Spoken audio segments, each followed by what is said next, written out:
એમની પસંદગી હોઈ શકે શંકરભાઈ ચૌધરીની, તો શંકરભાઈ ચૌધરીનો હક છે.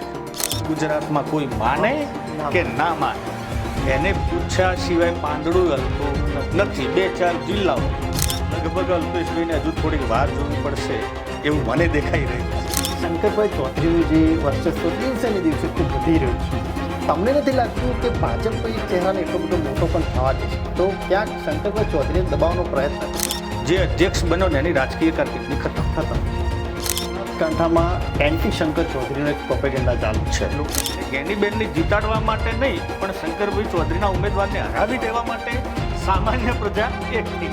કે જે એન્ટી શંકર ચૌધરીનું જે પ્રોપેગેન્ડા છે એમાં ક્યાંક એવું થઈ રહ્યું છે કે શંકરભાઈ પોતે જ પોતાના સમાજના અમુક આગેવાનો આગળ નથી આવતા. બનાસકાંઠામાં ચૌધરી સમાજનો એક પણ ધારાસભ્ય નથી, અને જે શંકરભાઈ છે એ તો પાટણ જિલ્લાના છે.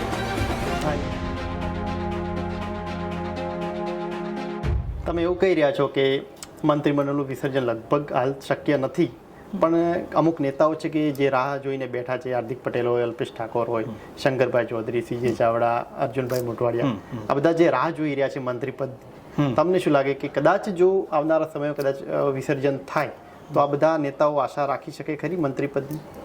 આમાં જો દરેકને આશા તો હોય જ ક્યાંક ને ક્યાંક, અને ખાસ સૌથી મોટી આશા લઈને ચાલે છે અલ્પેશભાઈ ઠાકોર. આમ દરેકને, પણ બીજું ભાજપનો એક નિયમ છે વિજયભાઈ કે તમારી જે આશાઓ છે ને એને વ્યક્ત ના કરવાની. તમે માગશો તો કંઈ નહીં મળે ત્યાં, બરાબર.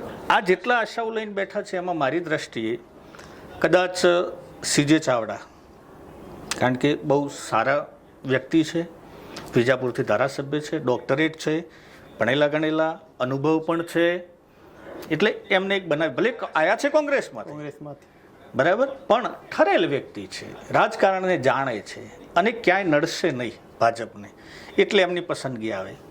બીજા નંબરની પસંદગી હોઈ શકે શંકરભાઈ ચૌધરીની, તો શંકરભાઈ ચૌધરીનો હક છે. ઉત્તર ગુજરાતમાં કોઈ માને કે ના માને, એને પૂછ્યા સિવાય પાંદડું હલતું નથી. 2-4 જિલ્લાઓમાં એટલે એટલા મોટા નેતા છે યાર, હવે તો સર્વ સમાજના નેતા થયા.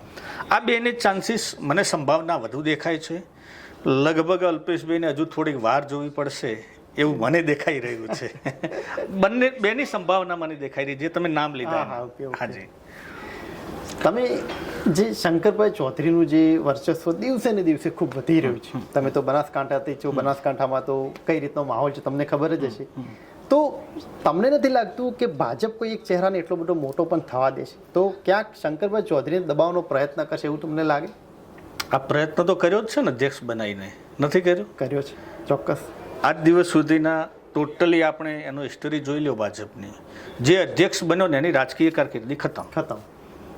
એટલેથી અમને પાછું વળવાનું હોય, પછી રાજ્યપાલના સપના જોઈ લે, નહીતર બીજો કોઈ ચાન્સ હોતો નથી. પણ એમાં એક વસ્તુ છે કે આની પહેલા જે પણ વિધાનસભાના અધ્યક્ષ હતા એમનું એટલું વર્ચસ્વ નહોતું. હાલ બધાને ખબર છે કે વિધાનસભાના અધ્યક્ષ કોણ, તો કે ભાઈ શંકરભાઈ ચૌધરી. આટલું વિધાનસભાના અધ્યક્ષ હોવા છતાં પણ એમનું વર્ચસ્વ છે જ, વધી રહ્યું છે, વધે. પણ એમાં મેં કીધું ને કે એમના જોડે એક તો ઉત્તર ગુજરાતનો ચૌધરી સમાજ એમના સપોર્ટમાં છે, પ્લસ સહકારી માળખાની પકડ છે.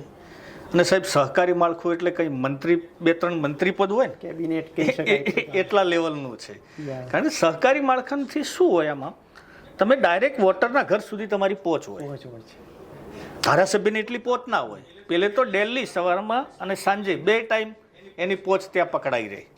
એટલે શંકરભાઈનું અસ્તિત્વ એટલું. બીજું વ્યક્તિ તરીકે પણ હું પર્સનલી, ભલે વાત આપણે એમના વિરોધ ગમે એટલા બીજા બધા કરતા હોય, પણ વ્યક્તિ તરીકે ખરાબ અશક નહીં હોય, પણ રાજનીતિના તો એકા છે, એક નંબરની આપણે એને કહી શકીએ, ચાણક્ય કહી શકીએ. ચોક્કસ ઉત્તર ગુજરાતમાં આ પરિસ્થિતિ છે. જે નવો જિલ્લો બનાવ્યો વાવ-થરાદ, એના પાછળ શંકરભાઈનું રાજકીય વિધન શું હોઈ શકે? મારી દ્રષ્ટિએ જોવા જાઉં ને તો આમ એ દિવસે 3 જિલ્લા નવા બહાર પડવાની સંભાવના હતી. 3 જિલ્લા એટલે એક વડનગર, એક બનાસકાંઠામાંથી વાવ-થરાદનો એક જિલ્લો અને એક વિરમગામના જોડેનો જિલ્લો. આ 3ની પૂર્ણ સંભાવનાઓ હતી. 3ના જોડે 3ની ફાઇલો તૈયાર હતી. અને સૌથી પહેલાં કદાચ ગુજરાતમાં સમાચાર આપ્યા હોય તો મેં જ આપ્યા હતા કે ભાઈ 2 દિવસ કે 2-4 દિવસમાં જાહેરાત થાય છે. મારી એના ઉપર પકડ હતી. પેલા 2ને ના બનાવ્યા અને સીધા થરાદની જાહેરાત કરી દેવામાં આવી. હું આના પાછળ કદાચ જવાબદાર માનતો હોય ને તો એક લોકસભામાં એક તો શંકરભાઈ જે રેખાબેનને ન જીતાડી શકે એટલે થોડીક પીછેહટ હતી, એનો એક કવર થઈ જાય. એ પ્રજાના ત્યાં પાણીના પ્રશ્નો છે એટલે શંકરભાઈ ત્યાં સારું કાર્ય કરી રહ્યા છે.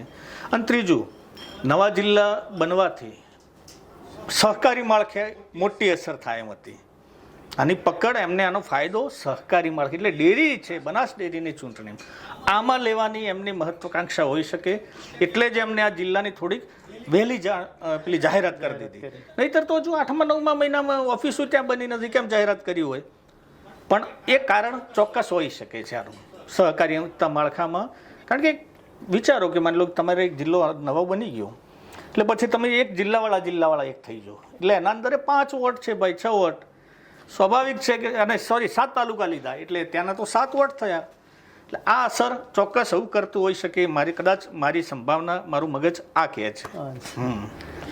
બનાસકાંઠામાં એન્ટી શંકર ચૌધરીનો એક પ્રોપેગેન્ડા ચાલુ છે. લોકસભાની ચૂંટણીમાં પણ એ જોવા મળ્યું. એ પછી ભાજપના જ નેતા હોય તો પણ ક્યાંક એન્ટી શંકર ચૌધરીનો પ્રોપેગેન્ડા ચોક્કસ ચાલી રહ્યો છે. તો એ પ્રોપેગેન્ડાથી શું બનાસકાંઠા કોંગ્રેસને ફાયદો થશે ખરો? બનાસકાંઠા કોનું? આમ છેકથી કોંગ્રેસની પકડ રહેલી છે. આ ફેરે કોંગ્રેસના 2022માં 4 ચૂંટાઈને આવ્યા હતા ધારાસભ્યો, 4 ભાજપના હતા અને 1 અપક્ષ માવજીભાઈ દેસાઈ ધાનેરાથી. એટલે 4માંથી ગેનીબેન નીકળી ગયા, એના બદલામાં તો એ સીટ ખોઈ બેઠા એટલે 36 છે. 2017માં 6 સીટો હતી. એના પહેલાં જેટલા આપણે હિસ્ટરી ચેક કરીએ તો બનાસકાંઠા ગુજરાતથી ઉલટું જ ચાલે. એટલે ત્યાં કોંગ્રેસની પકડ હતી જ નથી એમની. અને એન્ટી શંકરભાઈનો જે વિરોધ થઈ રહ્યો છે, ત્યાં એન્ટી શંકરભાઈનો જે પ્રોપેગેન્ડા છે ને, શું એમાંથી આપણે પૂછ્યું કે ભાઈ કોંગ્રેસને ફાયદો નથી થતો અથવા ફાયદો લે એમ છે? તો આ લીધો જ છે ને 2024ની લોકસભાના ઇલેક્શનમાં જે ગેનીબેન જીત્યા, એ ગેનીબેનની મહેનતને સલામ છે. એની રણનીતિ એ સારી હતી, પરંતુ સૌથી મોટો ઇફેક્ટ જો અસર કરતી હોય ફેક્ટર તો શું હતું? એન્ટી શંકર.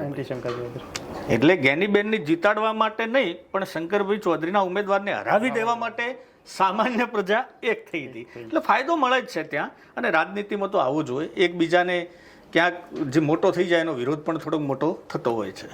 તમે ચૌધરી સમાજમાંથી આવો છો તો એક વાત મારે જરૂર પૂછવી છે કે જે એન્ટી શંકર ચૌધરીનો જે પ્રોપેગેન્ડા છે એમાં ક્યાંક એવું થઈ રહ્યું છે કે શંકરભાઈ પોતે જ પોતાના સમાજના અમુક આગેવાનોને આગળ નથી આવવા દેતા, કોઈ એમનાથી મોટા ચહેરો નથી બનવા દેતા રાજનીતિમાં.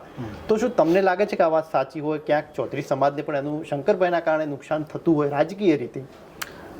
જો ચૌધરી સમાજ બનાસકાંઠા જિલ્લામાં મોટા પ્રમાણમાં છે. રાજકીય કુનેહ અને રાજકીય જેની આવડત એ વર્ષોથી સમાજ જોડે છે.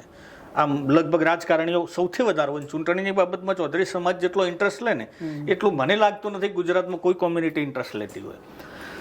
એવું ચોક્કસ રાજનીતિમાં થાય છે કે કોઈ પણ નેતા પોતાની સમાજનો પોતાનાથી મોટો કોઈ વ્યક્તિ ના થવા દે. એમાં નરેન્દ્ર મોદી પણ આવી જાય, અમિતભાઈ શાહ પણ આવી જાય, શંકરભાઈ પણ આવી જાય. અને એનું તાજું ઉદાહરણ કે એવું ક્યારેય વર્ષ ઇતિહાસમાં બન્યું નથી કે ચૌધરી સમાજનો એકેય ઉમેદવાર ભાઈ બનાસકાંઠામાં જીતેલો હોય. અરે જીતેલો ના હોય એવું બન્યું નથી. 1-2-3 ધારાસભ્યો હતા.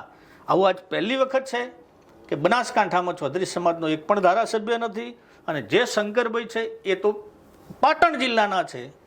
એટલે બનાસકાંઠામાં ચૌધરી સમાજનું સરવાળે સૌથી મોટું નુકસાન એ ખુદ શંકરભાઈએ કર્યું હોય એવું મને દેખાઈ રહ્યું છે. હાલ પણ ચાલુ છે, આગળ નથી આવવા દેતા, લાગી રહી છે. કોઈ ના આવવા દે. શંકરભાઈને આપણે કેમ એને વખાણ કરીએ છીએ કે શંકરભાઈ રાજનીતિના માસ્ટર છે યાર. અને રાજનીતિનો આ નિયમ છે કે તમે જે સીટમાં બેઠા, મતલબ જે નીચે બેઠા છો સીટ ઉપર બીજો બેઠો છે, તમારી નજર સીટ ઉપર હોવી જોઈએ. પેલાને હેન્ડકેન પ્રકારે પકડીને નીચે પાડી દો અને પછી ઊંચો ના આવવા દો. એટલે આ એક સ્વાભાવિક છે, આ જ હોય. તાજેતરમાં કીર્તિસિંહ વાઘેલાને બનાસકાંઠાના જિલ્લા પ્રમુખ બનાવ્યા ભાજપે, કેમ બદલ્યા નહીં આ વખતે? જો મારી દ્રષ્ટિએ કીર્તિસિંહ સારા નેતા છે, બહુ નિર્વિવાદિત માણસ છે, શાંત વ્યક્તિ છે અને બોલાય ચલાય એકદમ સુવ્યવસ્થિત. આપણે શું ને જેન્ટલમેનની ઉપાધિ એને આપી શકીએ. જો અત્યારે બદલે તો અત્યારે બનાસ 2 જિલ્લા પડી ગયા. 8મા મહિનામાં કદાચ વાવ-થરાદ જિલ્લાની સત્તાવાર ઓફિસો ત્યાં થાય, થાય. એટલે ફરીથી એમને પાછા ત્યાં નવા પ્રમુખ આપવા પડે. એની રચના કરે તો અહીંયા પણ એમને ચેન્જ રહેવું પડે. એટલે 2 પ્રમુખ તો થવાના જ છે, 2-4 મહિનાના ગાળામાં કદાચ આવી જશે બીજું. એટલે આ વિવાદ ઊભો ના થાય એટલે કહેતા એમને મગજ એવું હોઈ શકે કે ભાઈ થોડુંક ચાલુ લઈ લો, 2-4 મહિના ખેંચી લો, પછીથી 2 અલગ કરશે. એનું કારણ આ જ, નહીં તો ચાન્સ બીજાને મળે એવી સંભાવના દેખાઈ રહી છે. અને ભાજપ આ રીતે જ ચાલી રહી એમ છે. જ સિસ્ટમ હોય. આ જો ચૂંટણી હું ઘણી વખત કહું છું, મારા જાહેર જીવનમાં મેં કેટલી ચૂંટણીઓ અટેન્ડ કરી છે, કેટલાય નેતાઓને ઓળખું છું, મુખ્યમંત્રીથી માંડી અને કેટલાઓને મળ્યો છું. ચૂંટણી હંમેશા ટેબલ ઉપર જ લડાય. આ ટેબલની રમત છે, ફિલ્ડની રમત નથી. જેને ફિલ્ડની રમત સમજે એ આમાં ફેંકાઈ જાય. એટલે સિસ્ટમેટિક અહીંયા 2 જણા બેસીને ભાજપના નેતાઓ નક્કી કરે પ્લાન A અને પ્લાન B. આને પાડી દેવાનો છે ને પેલાને ઊભો કરવાનો છે, અને પછી એના પાછળ આખું એમનું તંત્ર લાગી જાય. પછી સોશિયલ મીડિયા દ્વારા કે ખોટી અફવાઓ દ્વારા કે CD, પેલો IB ને એ બધા એના પાછળ લગાડી દેવામાં આવે ને. એટલે આ સિસ્ટમ આવી રીતની છે ભાજપની, મારી દ્રષ્ટિએ. જેમ કે દિલ્હીમાં કરી. હા, બધી જગ્યાએ. આ કેજરીવાલ ક્યાં ગયા? હવે મમતા ઉપર વારો છે. મમતા બેનર્જીના એમના એક નજીકની એક વ્યક્તિને હમણાં અરેસ્ટ કરી છે. અને તમે જોજો આજે આપણે જે રેકોર્ડિંગ કરી રહ્યા છે, તારીખ નક્કી કરજો, આવનારા 6 મહિનામાં મમતા ઉપર મોટો કેસ ના નાખે તો જ નહીં નાખવાના છે. આ સિસ્ટમ છે આવી.